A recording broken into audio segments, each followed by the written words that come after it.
দুর্ভাগ্যজনক যে এই রাজ্যে বিরোধী রাজনৈতিক দল করার কারণে এই ধরনের ঘটনা সংগঠিত করে চলেছে একের পর এক। রাজ্যের মুখ্যমন্ত্রী উনি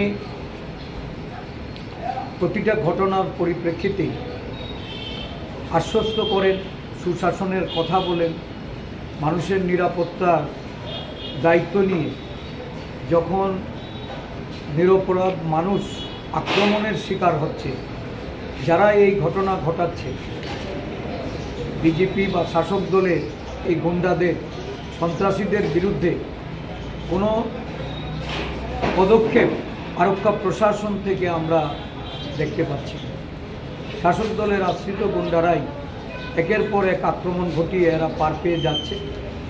আমরা দাবি করব অবিলম্বে তাদের গ্রেপ্তার করা এবং এই ধরনের সন্ত্রাসমুক্ত বাতাবরণ তৈরি করার যে প্রতিশ্রুতি মুখ্যমন্ত্রী রেখেছিলেন, ওনার প্রতিশ্রুতি যেন উনি রক্ষা করেন।